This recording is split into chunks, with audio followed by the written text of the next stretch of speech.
Hello दोस्तों, स्वागत है आपका अपने YouTube channel digital modern academy पे। दोस्तों मैं राहुल आपका स्वागत करता हूं आपके इस जीएस के प्रैक्टिस सेशन में, जो कि आपके यूपी पुलिस 2024 का जो री एग्ज़ाम है उसके लिए दोस्तों ये यूज़फुल रहेगा। और दोस्तों इस मॉक टेस्ट में दोस्तों हमने प्रीवियस ईयर के जितने भी क्वेश्चन हैं यूपी के एग्ज़ामों में आए हुए हैं उनको हमने इसमें रखा है। तो चलिए शुरू करते हैं, क्योंकि देखो पहला ही क्वेश्चन जो दोस्तों हमारा है वो है अकबर का मकबरा निम्नलिखित में से किस स्थान पर है। ये दोस्तों आपको पता ही, आपके यूपी पुलिस के एग्जाम में इसी बार आया है। ठीक है, तो इस चीज़ को थोड़ा सा याद रखना कि अकबर का मकबरा निम्न में से किस स्थान पर है। आगरा में, सिकंदरा में, फतेहपुर सीकरी में या इलाहाबाद में। बताइए कहाँ है, बताइए। बिल्कुल, देखो पहले तो अकबर के बारे में थोड़ा बहुत जान लेते हैं, फिर उसके बारे में आपको पता ही होता तो कहाँ पे आपका। तो बात करते हैं अकबर की। देखो पहली बात तो अकबर के बारे में जानेंगे तो अकबर दोस्तों हुमायूं का पुत्र था। किसका था? हुमायूं का क्या था? पुत्र था। ठीक है, किसका पुत्र था? हुमायूं का पुत्र था। दूसरी बात इसके बारे में जाने तो दोस्तों इसका जो जन्म हुआ था, जन्म की बात करें तो दोस्तों इसका जो जन्म हुआ था 15 अक्टूबर 1542 में इसका दोस्तों जन्म हुआ। ठीक है, 15 अक्टूबर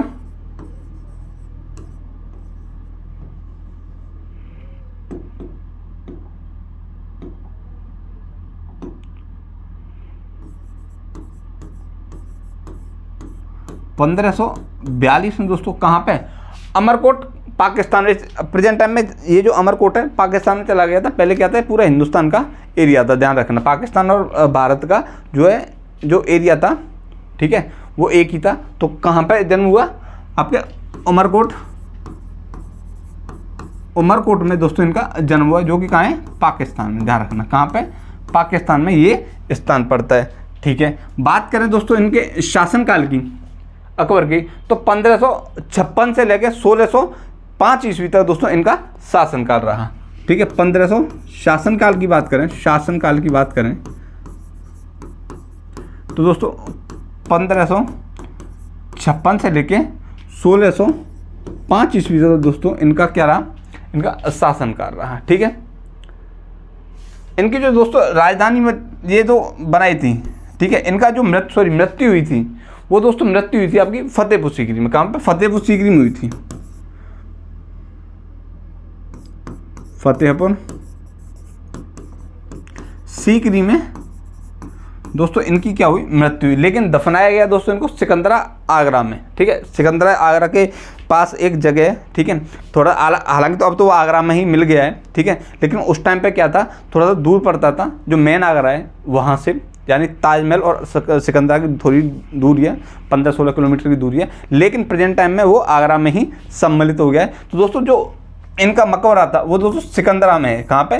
सिकंदरा में है। लेकिन बात करें फतेहपुर सीकरी तो दोस्तों ये राजधानी भी रही है अकबर के ज़माने में। ठीक है, कब रही है? 1572 से लेके 1582 ईस्वी तक, 1572 से लेके 1585 ईस्वी तक दोस्तों ये राजधानी भी रही है फतेहपुर सीकरी। कहाँ से? 1572 से लेके 1582 तक ईस्वी तक राजधानी रही है। राजधानी भी रही है किसकी?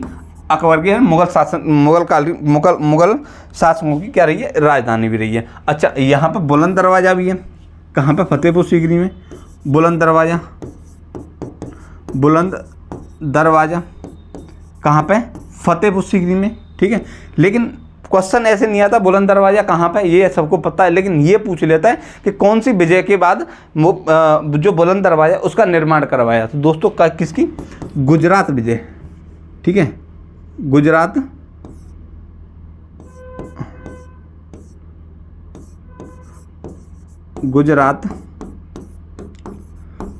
विजय के उपलक्ष्य में क्या करवाया था? आपका बुलंद दरवाजे का निर्माण करवाया था। सबसे पहले अकबर ने समुद्र जो देखा था वो यहीं देखा था। ध्यान रखना कहाँ पे देखा था?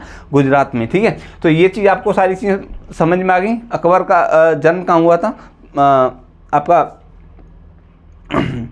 उमरकोट में पाकिस्तान में 15 अक्टूबर 1542 में। शासनकाल रहा इसका 1556 से 1605 ईस्वी तक। फतेहपुर सीकरी दोस्तों इसकी राजधानी भी रही थी कब से, 1572 से 1585, ध्यान रखना कब, 1585 ईस्वी तक राजधानी रही थी फतेहपुर सीकरी में दोस्तों। बुलंद दरवाजा है, ठीक है। इसका निर्माण किसने करवाया था, अकबर ने करवाया था। और दोस्तों जो गुजरात विजय के बाद दोस्तों क्या बनवाया था, ये आपका बुलंद दरवाजे का निर्माण करवाया था। इलाहाबाद किले का भी निर्माण दोस्तों किसने करवाया था, आपके अकबर ने करवाया था, ठीक है। ठीक है, बिल्कुल बात सही है। चलो बात करते हैं आगे प्रश्न की। निम्न में से कौन संस्कृत का प्रथम व्याकरण वेद था, व्याकरण वेद था यानी कि व्याकरण वेद था, ठीक है, प्रथम व्याकरण वेद, बताइए, बिल्कुल बताइए, बिल्कुल कौन थे, पाणिनि थे। व्याकरण वेद कौन थे, पाणिनि थे। और दोस्तों इनकी जो कृति है वो रचना है वो है अष्टाध्यायी, ठीक है। कौन सी है, अष्टाध्यायी इनकी क्या है दोस्तों, अष्टाध्यायी क्या है इनकी रचना, क्या इनकी रचना है। कालिदास को भारत का शेक्सपियर बोलते हैं, ध्यान रखना, भारत का शेक्सपियर।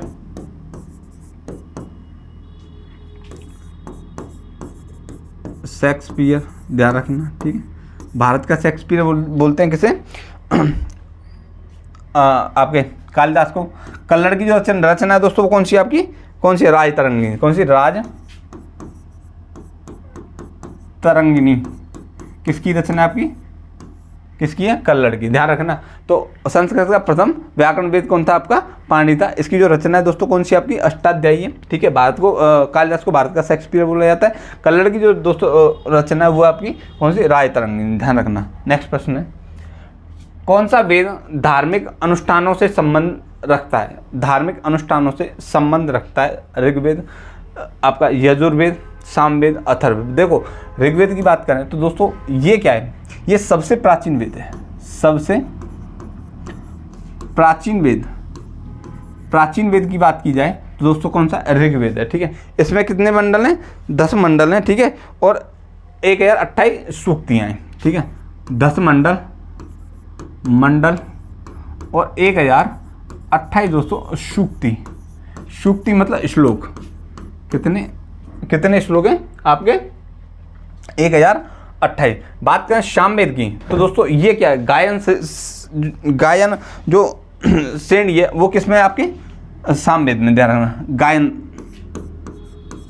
गायन के बारे में बताया किसमें आपके,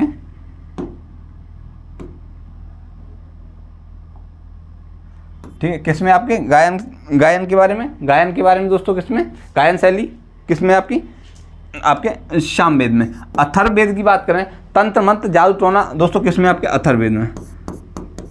तंत्र मंत्र जादू टोना दोस्तों ये किसमें बताएं, आपके अथर्ववेद में।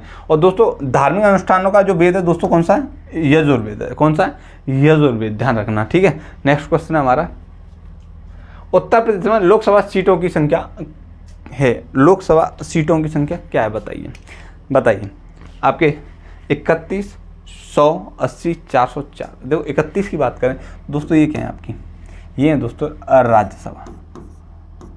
राज्यसभा सीट, कहाँ की, उत्तर प्रदेश की। कितनी आपकी 31 है राज्यसभा सीटें, कहाँ की, उत्तर प्रदेश की। 100 जो दोस्तों सीटें विधान परिषद की हैं, ध्यान रखना,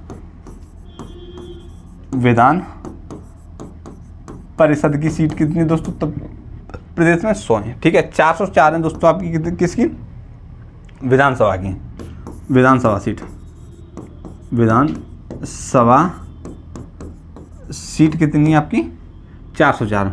तो दोस्तों लोकसभा सीट कितनी, 80 लोकसभा सीटें उत्तर प्रदेश में, ठीक है। बात करें संपूर्ण भारत में, ठीक है, संपूर्ण भारत में जो लोकसभा सीटें संपूर्ण कितनी है, संपूर्ण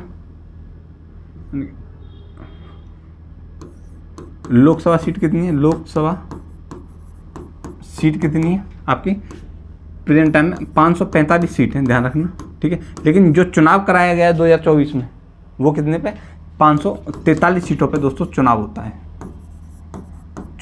है। अधिकतम पूछे तो 550 सीटें, कितनी, अधिकतम पूछे तो 550 सीटें किसकी, लोकसभा की, ध्यान रखना। अब बात करें उत्तर प्रदेश के बाद महाराष्ट्र आता है, 5 जिनमें सर्वाधिक लोकसभा सीटें, उनको देख लें। पहला तो आपका हो गया उत्तर प्रदेश, दूसरा है दोस्तों महाराष्ट्र, ठीक है। महाराष्ट्र में दोस्तों कितनी है आपकी, महाराष्ट्र में दोस्तों आपकी 48, ठीक है, 48, ठीक है। आंध्र प्रदेश और पश्चिम बंगाल दोस्तों, इनमें दोनों में कितनी है आपकी, 42 सीटें, कितनी, 42 सीटें कहाँ पे आपके, आंध्र प्रदेश और पश्चिम बंगाल में, ध्यान रखना। बात करें बिहार की, बिहार तो दोस्तों इसमें लोकसभा सीटें कितनी, 40, ठीक है। ये 5 सीट लोकसभा सीट वाले राज्य हैं। सबसे पहला उत्तर प्रदेश 80 सीटें, फिर महाराष्ट्र है आपका, इसमें 84 नहीं आ रही, क्या रखते हैं 84, 48 से ध्यान रखना, कितनी, 48 सीटें, कितनी, 48 सीट किसमें, महाराष्ट्र में। आंध्र प्रदेश और पश्चिम बंगाल में सेम है, 42, और बिहार में दोस्तों आपकी कितनी है, बिहार में दोस्तों आपकी 40 सीटें लोकसभा की, ठीक है। बात करें अगले प्रश्न की, शिव गुफा कहाँ स्थित है, शिव गुफा कहाँ स्थित है, अजंता गुफाएं, एलोरा गुफाओं में, एलिफेंटा गुफाओं में, या बादामी गुफाओं में, बताइए शिव गुफाएं कहाँ हैं। तो अजंता और एलोरा आपको पता ही, औरंगाबाद महाराष्ट्र में, ठीक है, ये भी औरंगाबाद महाराष्ट्र में है। कौन सी आपकी, एलोरा गुफा। एलिफेंटा दोस्तों ये मुंबई के पास है, ठीक है, मुंबई के पास, लेकिन है महाराष्ट्र, मुंबई के पास, यानी मुंबई लिख लो, मुंबई महाराष्ट्र में दोस्तों कौन सी आपकी, एलिफेंटा की गुफाएं। बात करें बादामी गुफाओं की दोस्तों, ये है कर्नाटक में, कहाँ पे, कर्नाटक में, ध्यान रखना, कहाँ पे, कर्नाटक में। तो शिव गुफा दोस्तों कहाँ स्थित है, आपकी एलिफेंटा गुफाओं में शिव गुफाएं स्थित हैं, ठीक है। अब बात करते हैं इनके बारे में, थोड़ी बहुत इनके बारे में चर्चा कर लेते हैं कि इन गुफाओं को घोरापुरी भी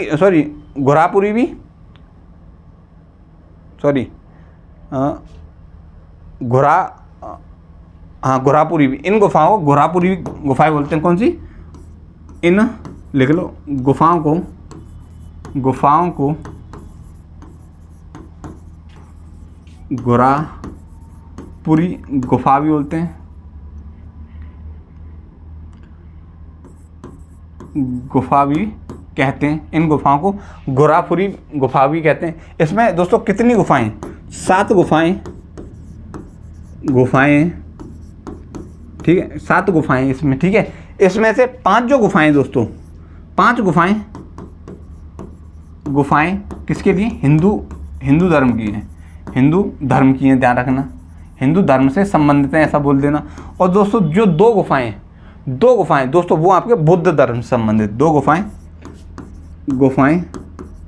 आपके बौद्ध धर्म से, कितने, बौद्ध धर्म से संबंधित है, किससे, बौद्ध धर्म से दोस्तों आपकी संबंधित है, ठीक है। और दोस्तों ये आपकी एलिफेंटा जो गुफाएं हैं, ठीक है, इनको विश्व विरासत यूनेस्को की लिस्ट में दोस्तों शामिल कब किया गया था, बताइए कब किया गया था।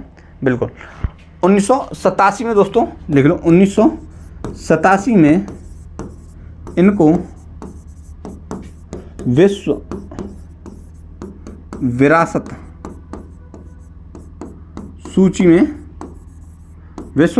में शामिल किया गया था, ध्यान रखना, किसमें, विश्व विरासत सूची में दोस्तों इन गुफाओं को क्या किया था, शामिल किया गया है, ठीक है। शिव गुफा कहाँ स्थित है, एलिफेंटा गुफा में स्थित है। इसमें दोस्तों इन्हें धुरापुरी गुफा भी बोलते हैं, धुरापुरी गुफा, ध्यान रखना। 7 गुफाएं इसमें हैं, जिसमें से 5 बौद्ध आपके हिंदू धर्म से संबंधित है और 2 आपकी बौद्ध धर्म से संबंधित है। इन गुफाओं को यूनेस्को की विश्व विरासत सूची में दोस्तों 1987 में दोस्तों इनको क्या किया था, शामिल किया गया, तो ध्यान रखना है। तो चलो आगे बात करते हैं। सौरमंडल का सबसे निकटतम तारा कौन सा है, अल्फा सेंचुरी, बीटा सेंचुरी, ठीक है, प्रॉक्सिमा सेंचुरी। और आप दोस्तों आपके बर्नार्ड, बिल्कुल क्या है, प्रॉक्सिमा सेंचुरी। कौन सी? Proxima Centauri. नेक्स्ट प्रश्न की बात करें, भारत के राष्ट्रपति को उसके पद से हटा सकता है भारत का प्रधानमंत्री, भारत का मुख्य न्यायाधीश, संसद या लोकसभा? देखो बताइए इसमें से आपका कौन सा लग रहा है? क्या भारत का प्रधानमंत्री हटा सकता है, या भारत का मुख्य न्यायाधीश हटा सकता है, या संसद हटा सकती है, या आपकी लोकसभा हटा सकती है? बताइए। बिल्कुल देखो आपको पता ही है, लोकसभा हटा नहीं सकती, प्रधानमंत्री हटा नहीं सकते, मुख्य न्यायाधीश हटा नहीं सकते, लेकिन आपकी कौन हटाएगी? आपकी संसद इसको हटाएगी। कैसे? कि जब पहली बात तो जो राष्ट्रपति पे है, राष्ट्रपति को कौन सी प्रक्रिया द्वारा हटाया जाता है? बताइए, कौन सी प्रक्रिया द्वारा हटाया जाता है? बताइए। महाभियोग प्रक्रिया, बिल्कुल महाभियोग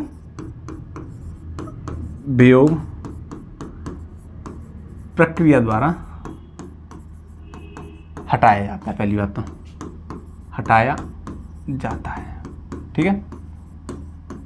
अच्छा, महाभियोग प्रक्रिया का जो उल्लेख है राष्ट्रपति, वो अनुच्छेद 61 में, ध्यान रखना। किस संबंधित है? अनुच्छेद 61 इससे संबंधित है, राष्ट्रपति महाभियोग की प्रक्रिया का संबंध किससे? आपके अनुच्छेद 61 में इसके बारे में बताया गया है। बात करें राष्ट्रपति महाभियोग कैसे लगाया जाता है? देखो संसद के 2 सदन है, आपको पता ही है, एक उच्च सदन, एक निम्न सदन, यानी उच्च सदन राज्यसभा और निम्न सदन दोस्तों आपका लोकसभा। तो दोस्तों क्या होता है, जब राष्ट्रपति पे महाभियोग लगाया जाता है तो संसद के किसी भी सदन से महाभियोग लगाया जा सकता है, यानी कि लोकसभा से भी लगाया जा सकता है, आपके राज्यसभा से भी महाभियोग की प्रक्रिया शुरू की जा सकती है। वो कैसे? कि लोकसभा या राज्यसभा के 1/4 सदस्यों द्वारा ये प्रस्ताव लाया जाता है, महाभियोग प्रस्ताव, ठीक है। उससे पहले, प्रस्ताव लाने से पहले राष्ट्रपति को 14 दिन पहले सूचित किया जाता है कि आप पर महाभियोग प्रक्रिया लगाई जा रही है, या महाभियोग प्रक्रिया द्वारा आपको हटाने की चीज़ें चल रही हैं। ये सारी चीज़ें बताई जाती हैं, ठीक है। वहाँ से 1/4 सदस्यों द्वारा महाभियोग लगा दिया जाता है, जांच पड़ताल होती है, राष्ट्रपति पर 14 दिन पहले उसकी खबर पहुंच जाती है कि आप पर महाभियोग प्रक्रिया शुरू होने वाली है, ठीक है। ये सारी चीज़ें हो जाती है। अगर राष्ट्रपति उस चीज़ में लिप्त पाया जाता है, सारी चीज़ों में राष्ट्रपति उन सारी चीज़ों में लिप्त पाया जाता है, तो दोस्तों क्या होता है? होता ही है कि दूसरे सदन द्वारा, जैसे मान लिया राज्यसभा से 1/4 सदस्यों द्वारा क्या किया गया? महाभियोग प्रक्रिया शुरू की गई, ठीक है। अगर लिप्त पाया जा रहा है उस जिस कारण से उस पर महाभियोग प्रक्रिया लगाई जा रही है, महाभियोग लगाया जा रहा है, तो अगर वो राष्ट्रपति लिप्त पाया जाता है तो आपके लोकसभा से, यानी कि लोकसभा से सभा द्वारा 2/3 सदस्यों द्वारा पास करने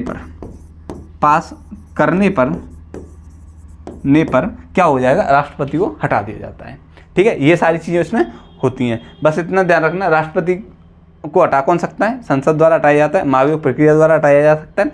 अनुच्छेद 61 में क्या है इसका प्रावधान है? महाभियोग प्रक्रिया, राष्ट्रपति को महाभियोग प्रक्रिया द्वारा हटाए जाने का प्रावधान किसमें? अनुच्छेद 61 में। ध्यान रखना, इतनी चीज़ों का ध्यान रखना, बस इतना ही आपके यूपी पुलिस में पूछा जाएगा, इससे ज़्यादा राष्ट्रपति पर कुछ चीज़ें नहीं पूछी जा रही, ध्यान रखना, ठीक है। इनके अलावा कुछ भी नहीं पूछा जा रहा, इतना चीज़ों को ध्यान रखना। बहुत ऊपर से पेपर आता है, ज़्यादा अंदर से आता नहीं है। देखो पुर्तगाल की राजधानी क्या है? Lisbon, mix, Vienna, Buenos Aires? बताइए, ब्यूनस आयर्स बताइए क्या है पुर्तगाल की राजधानी? बताइए। देखो ब्यूनस आयर्स किसकी? आपकी अर्जेंटीना है। किसकी? अर्जेंटीना की। कौन सी आपकी? ब्यूनस आयर्स, ठीक है, अर्जेंटीना। अर्जेंटीना की कौन सी? आपकी ब्यूनस आयर्स किसकी? आपकी अर्जेंटीना की। किसकी? अर्जेंटीना की। बात करें ऑस्ट्रिया की, तो दोस्तों ये वियना की, सॉरी वियना किसकी? ऑस्ट्रिया की। ऑस्ट्रिया की कौन सी? आपकी वियना। मिस्क किसकी? मिस्क है दोस्तों आपके बेलारूस की। किसकी? बेलारूस की राजधानी है कौन सी? मिस्क। ध्यान रखना, किसकी? बेलारूस की, ध्यान रखना। पुर्तगाल की कौन सी? आपकी लिस्बन। कौन सी? लिस्बन। ध्यान रखना सारी चीज़ों को, ठीक है। नेक्स्ट प्रश्न है हमारा, ब्रोकेड की पद्धति कलाकृति है कहाँ की? बताइए। ब्रोकेड की पद्धति कलाकृति का? लखनऊ, आगरा, कानपुर या वाराणसी? बताइए बताइए बताइए। बिल्कुल कहाँ की है?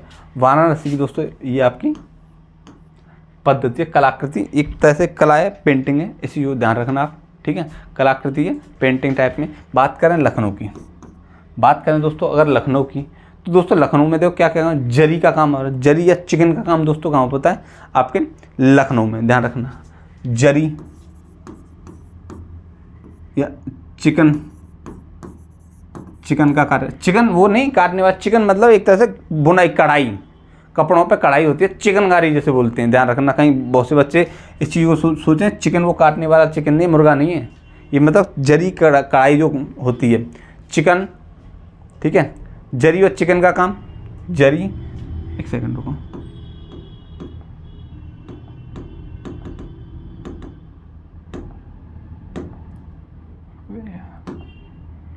हुआ चिकन का काम, ठीक है। औषधि निर्माण, औषधि निर्माण दोस्तों कहाँ से होता है आपका? आपके लखनऊ, लखनऊ में। टॉर्च निर्माण,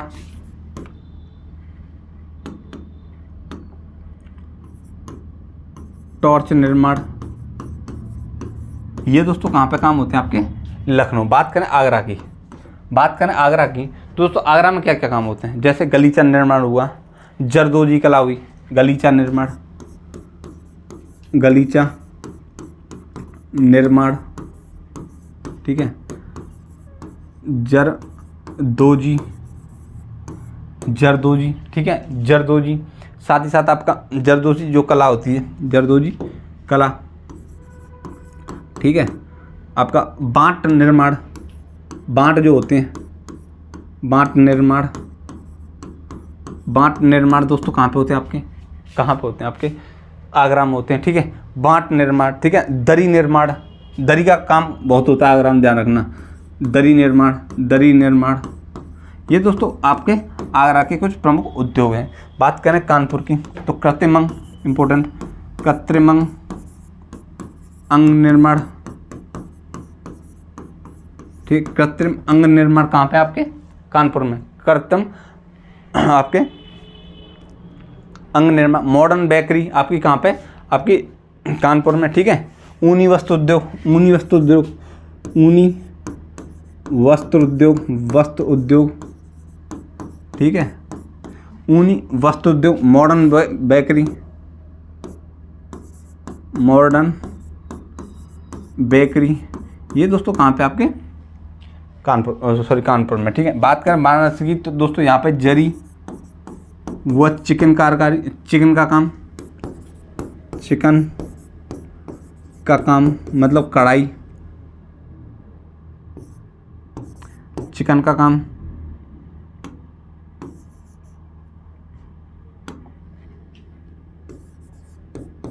चिकन का काम दोस्तों कहाँ पे? आपके वाराणसी में। साथ ही साथ दोस्तों आप पीतल और कलई के बर्तन, पीतल और कलई बर्तन, बर्तन, अच्छा पीतल के बर्तनों के लिए मुरादाबाद सबसे ज़्यादा फेमस है। और पीतल की मूर्ति पूछ ले तो आपका मथुरा, ठीक है। पीतल की मूर्ति के लिए मथुरा प्रसिद्ध है, और पीतल के बर्तनों के लिए आपके कौन से? मुरादाबाद बहुत ज़्यादा फेमस है, ध्यान रखना, ठीक है। ये सारी चीज़ें आपके। एक और आपका गलीचा निर्माण भी होता है, ध्यान रखना। गलीचा, गलीचा निर्माण ये दोस्तों आपके कहाँ पे होते हैं? आपके वाराणसी में, ध्यान रखना, ठीक है। कहाँ पे? ब्रोकेट पद्धति कहाँ की? आपकी वाराणसी की। लखनऊ की बात करें, जरी और चिकन का काम होता है। औषधि निर्माण, टॉर्च निर्माण ये कहाँ पे? आपके लखनऊ में। आगरा में गलीचा निर्माण, जरदोजी कला, बांट निर्माण, दरी उद्योग जो होता है, दरी उद्योग आगरा का बहुत ज़्यादा फेमस है, ध्यान रखना। कौन सा? दरी उद्योग कहाँ का? आगरा का बहुत ज़्यादा फेमस है, इस चीज़ को आप ध्यान रखना। कृत्रिम अंग बहुत बार पूछा है, कृत्रिम अंग, कृत्रिम अंग कहाँ पे? आपका निर्माण कानपुर में। ऊनी वस्त्र उद्योग ये भी पूछा है। मॉडर्न बेकरी बहुत बार पूछी है। मैंने वही चीज़ें ली हैं जो किसी न किसी परीक्षा में पूछी गई हैं, तो उन चीज़ों को आप थोड़ा सा नॉलेज में रखना। वाराणसी की बात करें तो जरी व चिकन का काम यह होता है। पीतल और कलई बर्तन के बर्तन निर्माण, गलीचा निर्माण दोस्तों कहाँ पे होता है? आपके वाराणसी। दो चीज़ मैंने जरूर बताई है, पीतल के बर्तन मुरादाबाद में होते हैं, पीतल की मूर्ति जो पूछ लें तो कहाँ पे, मथुरा में होती है। चीज़ों को ध्यान रखना। बात करें अगले प्रश्न की, तो भारत की जलवायु को कहा जाता है ग्रीष्मकालीन, शीतकालीन, मानसूनी, उष्णकटिबंधीय, मानसूनी। बिल्कुल कहाँ की है, उष्णकटिबंधीय मानसूनी। यही दोस्तों कहाँ के, उत्तर प्रदेश की, ध्यान रखना, उत्तर प्रदेश की भी उष्णकटिबंधीय मानसूनी जलवायु है। चलो बात करें अगले प्रश्न की, तो निम्नलिखित तत्वों में से किसका सबसे कम गलनांक है, किसका सबसे कम गलनांक है? ऑक्सीजन, सोना, चांदी, मैग्नीज। ऑक्सीजन, सोना, चांदी, मैग्नीज, बताइए।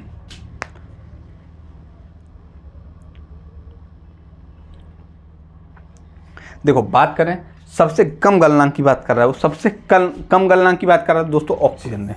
इसका सबसे कम गलनांक कितना है, कितना है बताइए? -218 डिग्री सेंटीग्रेड में क्या करती है, ऑक्सीजन गलती है। अगर कुछ सर्वाधिक की बात करें, सर्वाधिक गलनांक की बात करें, गलनांक की बात कर रहे हैं तो दोस्तों किसका, टंगस्टन का, जो इसका कितना है दोस्तों 3422 डिग्री सेंटीग्रेड पर गलता है टंगस्टन, ध्यान रखना 3422 डिग्री सेंटीग्रेड पे आपका गलता है, या फिर 3695 केल्विन पे, केल्विन में पूछ ले, 3695 केल्विन पे क्या होता है, गलनांक है। किसका सबसे ज़्यादा, किसका है, टंगस्टन का। बात करें सोने की बात करें तो दोस्तों 1064 है इसका गलनांक, 1064 डिग्री पे ये क्या होता है, गलता है। बात करें चांदी की तो 961 डिग्री पे चांदी आपकी गल जाती है। बात करें मैग्नीज की तो 1240 डिग्री इसका दोस्तों गलनांक है, 1240 डिग्री सेंटीग्रेड दोस्तों किसका गलनांक है, आपके मैग्नीज का है। तो सबसे कम किसका है दोस्तों, आपका सबसे कम किसका, ऑक्सीजन का, -218 डिग्री सेंटीग्रेड। सर्वाधिक पूछ ले तो टंगस्टन का कितना, 3422 डिग्री सेंटीग्रेड। बात करें अगले प्रश्न की, लॉरेंस वक्र क्या दर्शाता है, लॉरेंस वक्र क्या दर्शाता है, बताइए। लॉरेंस वक्र क्या दर्शाता है,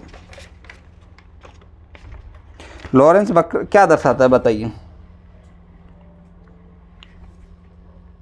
बताइए। देखो ये दर्शाता है आय विवरण, आय का विवरण। बात करें इसको प्रतिपादित किया 1905 में अमेरिकी अर्थशास्त्री थे, कौन से, मैक्स लॉरेंस, कौन से, मैक्स लॉरेंस द्वारा इसको क्या किया, प्रतिपादित किया 1905 में। ठीक है, किससे संबंध है, आय के विवरण से संबंधित कौन सा, लॉरेंस वक्र दर्शाता है किसको, आपके आय विवरण को। नेक्स्ट प्रश्न की बात करें, कानपुर में 1857 ईस्वी के विद्रोह का नेतृत्व किसने किया, बहादुर शाह ने, नाना साहब ने, बेगम हजरत महल ने, रानी लक्ष्मीबाई। देखो रानी लक्ष्मी की बात करें तो इन्होंने झांसी में नेतृत्व किया। बेगम हजरत महल की बात करें दोस्तों, किसकी, बेगम हजरत महल की बात करें तो दोस्तों इनने लखनऊ में नेतृत्व किया। और बहादुर शाह ने आपको दिल्ली में नेतृत्व किया। तो दोस्तों कानपुर में किसने किया, आपने, नाना साहब ने। और ग्वालियर की बात करें दोस्तों, किसने, तात्या टोपे ने दोस्तों क्या किया था, आपके इसका क्या नेतृत्व किया था, कहाँ पे, कानपुर में, तात्या टोपे ने। इस चीज़ को ध्यान रखना। अच्छा उस टाइम पे गवर्नर कौन था, गवर्नर की बात करें तो दोस्तों गवर्नर था पर लॉर्ड कैनिंग। कौन सा, लॉर्ड कैनिंग, पूछ ले, लॉर्ड कैनिंग था।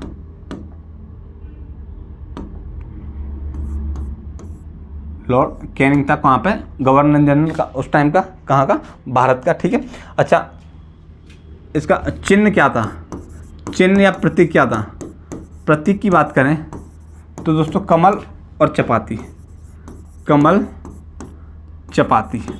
है, कमल और चपाती तक इसका, आपके इसका प्रतीक चिन्ह। और शुरुआत कब हुई इसकी, शुरुआत हुई 10 मई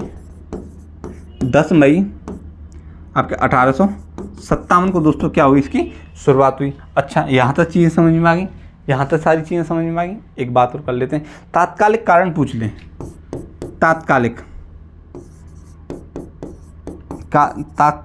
कारण क्या था जिससे ये शुरू हुई? क्या था? चर्बी युक्त कास्तूर, चर्बी युक्त कारतूस, ठीक है। चर्बी युक्त कास्तूर से जिनको क्या था, अपने इनको खुलवाया जाता था दांतों से, तो ये इसके तत्कालिक कारण रहे थे, ठीक है। नाना साहब ने कानपुर में, बिल्कुल कानपुर में किया था, ध्यान रखना। तो ये सारी चीज़ें आपको मैंने बता दी। गवर्नर कौन थे? लॉर्ड कैनिंग थे। प्रतिचिह्न कमल चपाती थी। शुरुआत हुई 10 मई 1857 में। तात्कालिक कारण चर्बी युक्त कास्तूर थे, ठीक है। बहादुर शाह ने दिल्ली में नेतृत्व किया। नाना साहब ने कानपुर में, बेगम हजरत महल ने लखनऊ में, रानी लक्ष्मीबाई ने आपकी झांसी में। ग्वालियर की बात करें, ग्वालियर पूछ लेता है।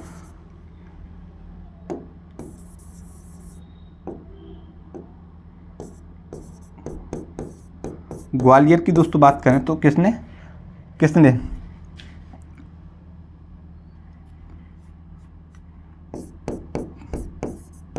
तात्या टोपे ने, ध्यान रखना।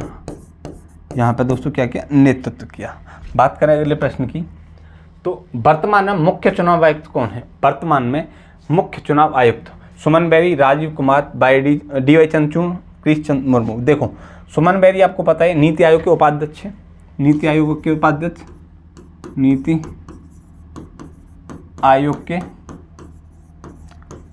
उपाध्यक्ष, ठीक है। बात गिरीशचंद्र मुर्मू की बात करें, गिरीशचंद्र मुर्मू नियंत्रण एवं महालेखा परीक्षक, नियंत्रक एवं महालेखा परीक्षक पूछ लेगा, क्योंकि इस बार चुनाव हुए, चुनाव आयोग के बारे में पूछ रहा। DY चंद्रचूड़ की बात करें तो दोस्तों ये हमारे मुख्य न्यायाधीश हैं, ठीक है।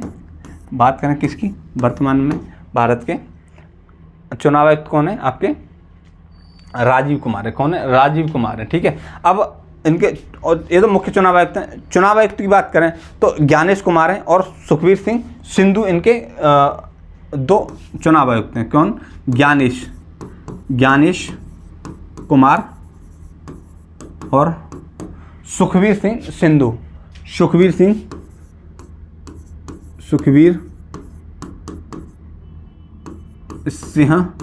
सिंधु की बात करें तो दोस्तों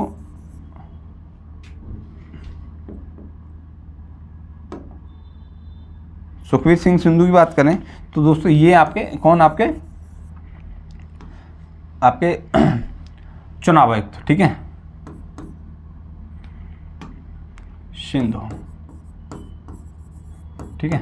ये कौन है दोस्तों? आपके चुनाव, ज्ञानेश कुमार और सुखबीर सिंह सिंधु, ये कौन है आपके दोस्तों? आपके चुनाव आयुक्त। मुख्य चुनाव आयुक्त की बात करें तो राजीव कुमार है, ठीक है। भाई DY चंद्रचूड़ आपके मुख्य न्यायाधीश हैं। गिरीशचंद्र मुर्मू नियंत्रण एवं महालेखा परीक्षक। सुमन बेरी नीति आयोग के उपाध्यक्ष हैं वर्तमान में। बात करें नेक्स्ट प्रश्न की, तो निम्नलिखित में से कौन सा नाभिकीय शक्ति संयंत्र उत्तर प्रदेश में स्थित है? बिल्कुल कैगा, नरौरा, कलपक्कम, काकरापारा। बताइए, बिल्कुल बताइए, काकरापारा बताइए। देखो कैगा की बात करें तो दोस्तों ये कर्नाटक में, कलपक्कम की बात करें दोस्तों तमिलनाडु में, ध्यान रखना। काकरापारा की बात करें, ठीक है, काकरापारा की बात करें तो दोस्तों कहाँ पे? काकरापारा, बिल्कुल कहाँ पे? गुजरात में, ठीक है। तो नरौरा कहाँ पे? उत्तर प्रदेश में। कहाँ पे? बुलंदशहर शहर उत्तर प्रदेश में दोस्तों ये स्थित है, ठीक है। तो दोस्तों आज का ये मॉक टेस्ट है दोस्तों हमारा समाप्त हो गया है, ठीक है। तो आपको कैसा लगा, क्या चीज़ अच्छी लगी, वो सारी चीज़ें आप हमें कमेंट में बताइए, ठीक है। साथ ही साथ आप वीडियो देख रहे हो, सारी चीज़ें कर रहे हो दोस्तों, आपसे रिक्वेस्ट है कि आप हमारी वीडियो को शेयर करें, सब्सक्राइब करें चैनल को, जिससे क्या होता है हमें भी मोटिवेशन मिलता है। तो इसी वाणी के साथ इस क्लास को हम यहीं समाप्त करते हैं। मिलते हैं कल एक नए मॉक टेस्ट के साथ, तब तक के लिए नमस्कार, जय हिंद।